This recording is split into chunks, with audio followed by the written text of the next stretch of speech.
Bonjour et bienvenue sur Vivre avec bon sens, le podcast qui bouscule les codes de notre santé. Je suis Joy Richez, coach holistique. Multiple et engagée, j'accompagne les entreprises et les particuliers vers une vie plus consciente et épanouissante. Ici, je parlerai sans détour de sujets qui m'animent et me motivent, et je partagerai mon micro avec des personnes aussi talentueuses qu'inspirantes pour nous faire réfléchir et évoluer. Bref, tout un programme pour élargir sa vision, être en accord avec soi et être pleinement épanoui. Bonjour à tous et à toutes, bienvenue dans ce nouvel épisode de la série Le courage d'être sincère. Aujourd'hui, je pose sur la table la question « Sommes-nous tous des imposteurs ?» C'est ce que je me suis demandé, après avoir observé les différentes phases par lesquelles je passais. Et il me semblait important de regarder à la fois le syndrome de l'imposteur, mais aussi toutes les postures que nous prenons dans nos vies qui sont synonymes d'imposture sous un autre angle. On s'évertue dans nos vies à porter des masques, à porter des costumes, qui sont parfois celles d'un imposteur, c'est-à-dire le fait de se faire passer pour quelqu'un que l'on n'est pas. J'ai l'impression qu'on a plus appris à mentir qu'à dire la vérité, parce que c'était plus confortable et ça nous évitait de sortir d'un fonctionnement. On nous a plus appris à paraître qu'à être. Et je voudrais qu'on revienne aujourd'hui à beaucoup d'humilité, mais aussi à une prise de hauteur.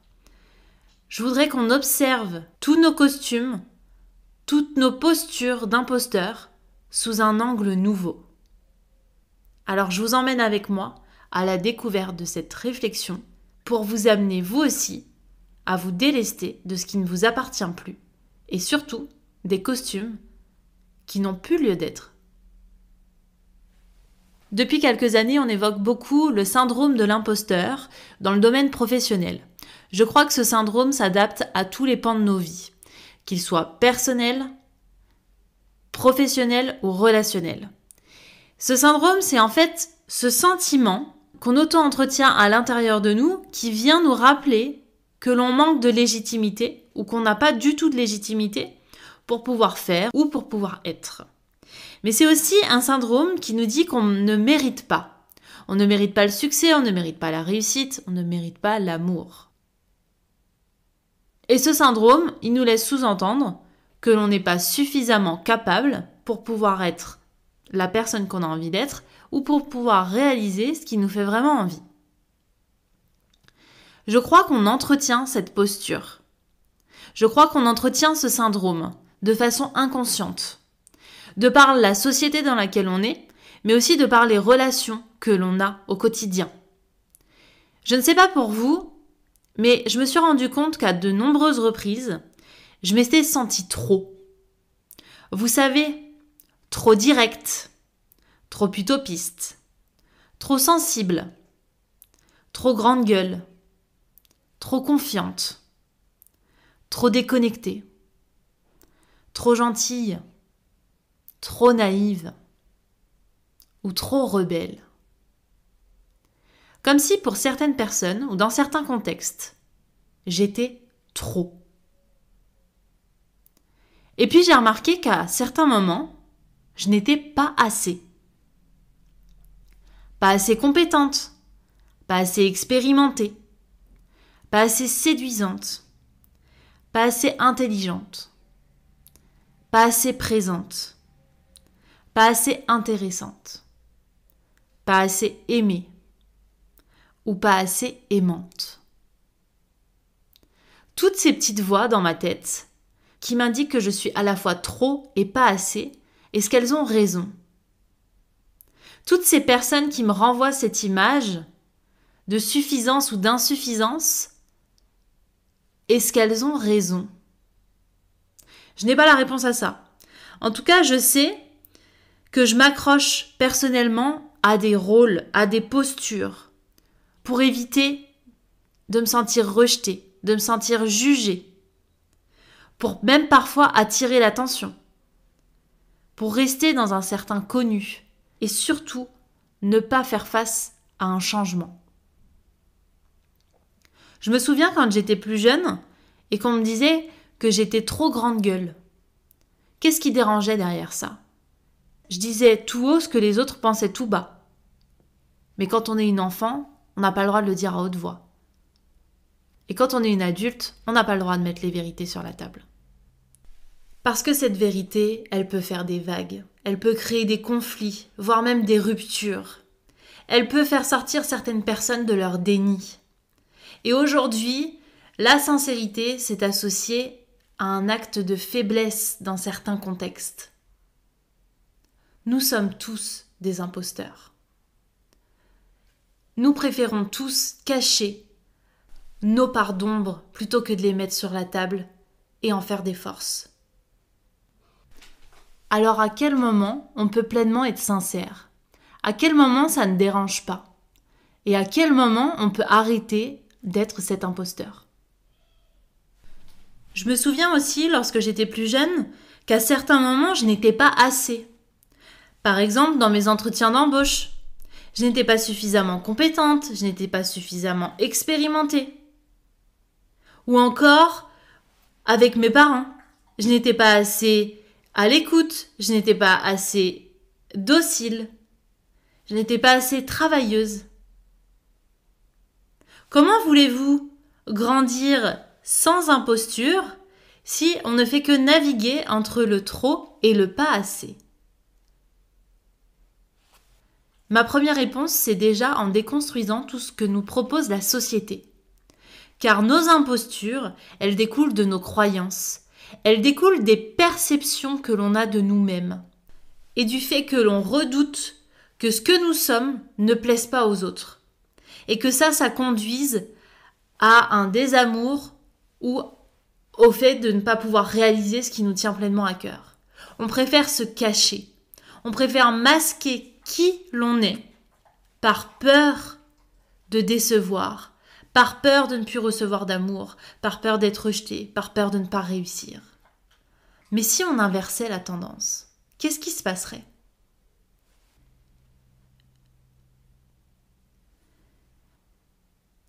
La société m'a invité à croire qu'il fallait être une élève modèle. Et qu'être élève modèle, ça passait par avoir de bonnes notes. Ça passait par le fait de tout comprendre rapidement, d'avoir des facilités à l'école. Ça passait aussi par le fait d'être la salariée parfaite. Celle qui arrive tout le temps à l'heure, celle qui est tout le temps présente, qui fait des heures sup et qui ne dit rien. Ça passait aussi par être la bonne femme au foyer. Celle qui fait la cuisine, qui attend son homme avec un bon petit plat après avoir fait le ménage et le linge. Ça passait par l'amie irréprochable. Celle qui prend tout le temps des nouvelles, qui est tout le temps présente, qui est tout le temps disponible, qui ne fait jamais de vagues. Ça passait aussi par la fille parfaite, qui prend le temps d'aller voir ses parents, qui prend le temps de passer du temps avec eux, et qui en oublie ses propres besoins.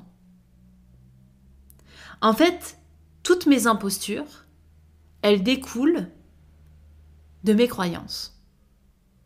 Elles découlent du fait que j'ai peur de ne pas être suffisamment aimée si je suis pleinement moi-même. Elles découlent du fait que parfois, je me sens pas à la hauteur et donc je prends ce rôle qui n'est pas le mien. Je n'assume pas qui je suis. Je n'assume pas mes propres envies. Je n'assume pas de poser mes limites et de faire peut-être de la peine à l'autre. Je préfère me couper d'une part de moi plutôt que de me couper d'une part de l'autre.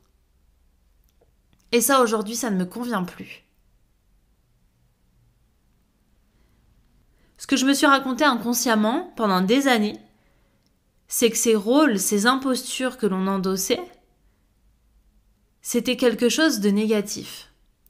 C'était quelque chose d'improductif pour nous-mêmes. Mais en fait, aujourd'hui, je me rends compte que sans ça, je n'aurais pas pu découvrir qui j'étais vraiment. Un peu comme sans la nuit, on n'apprécie pas le jour. Sans le froid, on n'apprécie pas le chaud. En fait, sans cette dualité, Sans ces masques, je n'aurais pas compris qui j'avais envie d'être, qui j'avais envie de devenir. Le fait de se faire passer pour quelqu'un d'autre ou de valoriser des compétences que l'on n'a pas, ça démontre des choses que l'on a à travailler. Un manque de confiance, un manque d'estime, un manque d'amour pour soi. Et une fois qu'on a pris conscience de ça, c'est beaucoup plus facile de sortir progressivement de ces rôles. Parce que faut pas se cacher derrière de grosses vérités. On endosse ces rôles, même inconsciemment, parce qu'on a peur. Et si on avait plus de courage à ce moment-là, on accepterait d'être rejeté, de ne pas être suffisamment aimé, pour pouvoir être finalement pleinement nous-mêmes. Et j'ai pas envie de tomber dans un épisode très philosophique, mais qu'est-ce que ça veut dire être pleinement soi ? Eh bien pour moi, ça passe déjà par le fait de sortir de ces rôles, de sortir dans de trop grands moments du triangle de Karpman, persécuteur, sauveur, victime. Et si je me rends compte que j'ai endossé ces rôles, ces postures, ces impostures, et que je m'en sers comme étant des excuses pour ne pas être qui je veux aujourd'hui, je me place dans le rôle de la victime. En fait, l'idée, c'est pas de chercher à qui c'est la faute. Est-ce que c'est à la société ? Est-ce que c'est à mon éducation ? Est-ce que c'est à mes croyances, mes limites ? Peu importe. Le débat n'est pas là. C'est que j'ai pris ce rôle. Consciemment ou inconsciemment, je l'ai pris. Je l'ai endossé. J'ai mis le costume de l'imposteur lorsque j'ai dit oui pour travailler de 8h à 18h, même les week-ends, de faire de la route et de ne presque plus avoir de temps libre pour un salaire de misère. Oui, j'ai mis ce costume-là parce que j'avais peur de passer à côté d'un poste. J'avais peur de passer à côté d'une occasion et de me retrouver dans une insécurité financière. Oui, j'ai mis le costume de l'imposteur dans mon couple lorsque ça ne me convenait pas, mais que je n'avais pas envie de déclencher des conflits. Lorsque j'avais peur de perdre l'autre en évoquant ce qui me convient à moi ou pas. Oui, j'ai mis le costume de l'imposteur lorsque j'ai fait croire que tout fonctionnait dans mon entreprise et que tout se passait bien pour moi, alors que j'étais en stress total de ne pas réussir et d'avoir peur de ne pas avoir fait le bon pari, de ne pas avoir fait le bon choix. Nos impostures sont là pour nous protéger de ce que l'on pense être des faiblesses, de ce que l'on pense ne pas être acceptable, ne pas être conforme. Et aujourd'hui, ça ne me convient pas de fonctionner de cette façon-là. Ça ne me convient pas de continuer à paraître, de continuer à être quelqu'un d'autre, à être cette personne qui est plutôt portée par ses peurs que par ses désirs. Ça ne me convient pas de ne pas assumer que parfois, oui, ça ne va pas. Et que ça, je peux le transformer, je peux en faire une force. Aujourd'hui, je n'ai plus envie, et dans certains contextes, je n'ai même plus besoin d'être une imposteur. Parce que j'ai compris qu'ils étaient là au départ pour me protéger d'une illusion. L'illusion de croire que mes trop et mes pas assez ne sont pas acceptables par la société, ne sont pas acceptables par ma famille et ne sont pas acceptables par moi-même.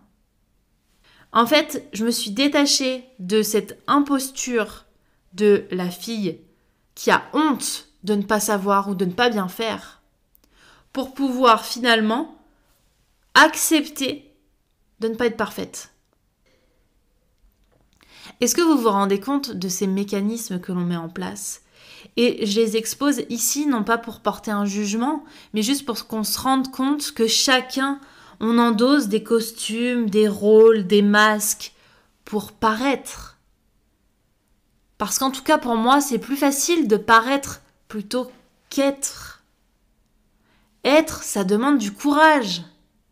Être, ça demande de la vulnérabilité, ça demande de l'authenticité, ça demande du lâcher-prise.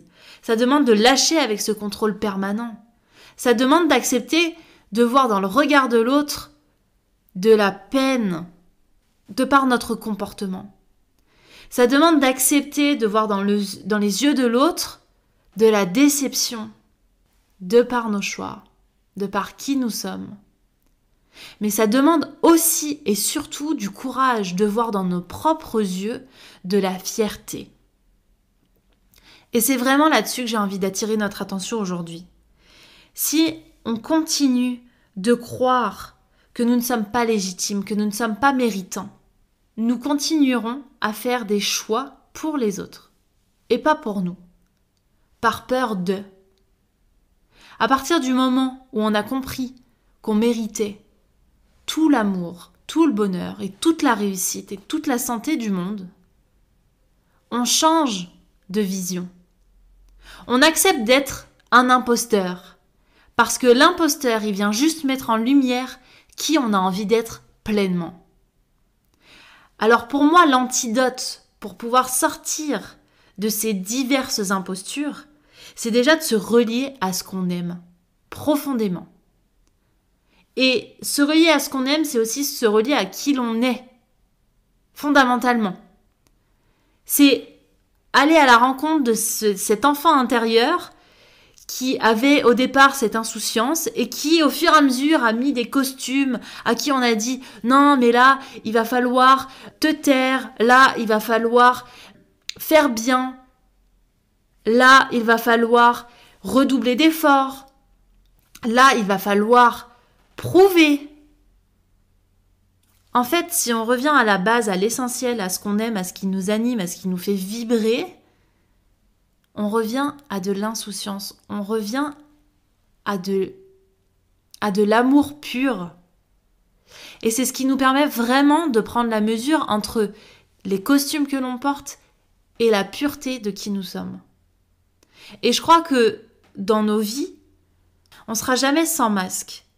Parce qu'on a trop développé de traumas, de blessures, etc.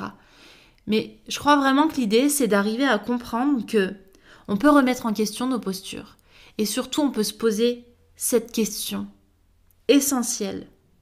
Est-ce que je suis OK avec cette personne que je suis en train d'être là actuellement? Celle qui parfois ment, celle qui parfois trompe, celle qui parfois se fait passer pour quelqu'un d'autre, celle qui parfois se tait. Est-ce que je suis OK avec ça? Parce qu'en fait, je peux accepter de décevoir l'autre pour ne plus me décevoir moi. Je peux aussi accepter de ne pas être trop gentille pour pouvoir poser mes propres limites et pas me faire bouffer par les besoins de l'autre.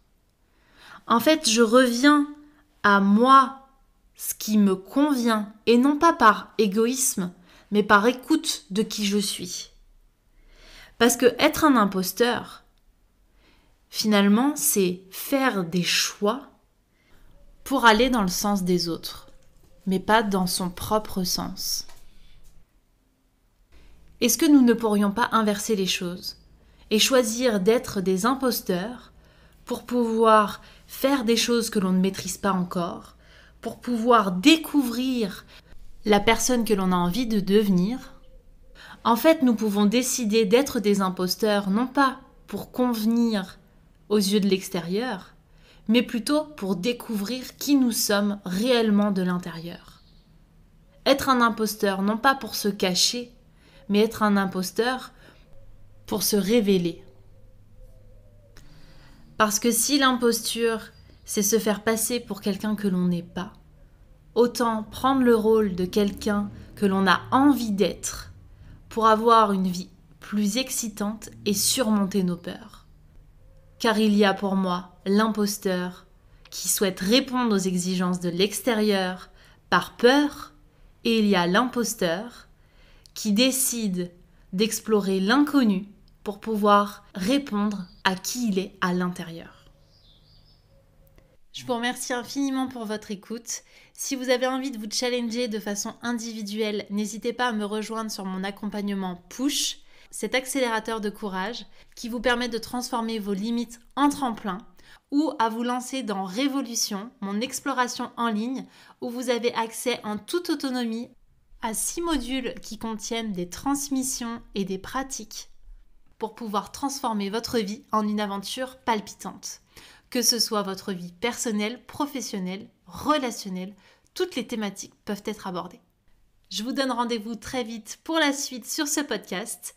En attendant, si cet épisode vous a plu, n'hésitez pas à le partager, à laisser un commentaire ou une note de 5 étoiles sur Apple Podcast.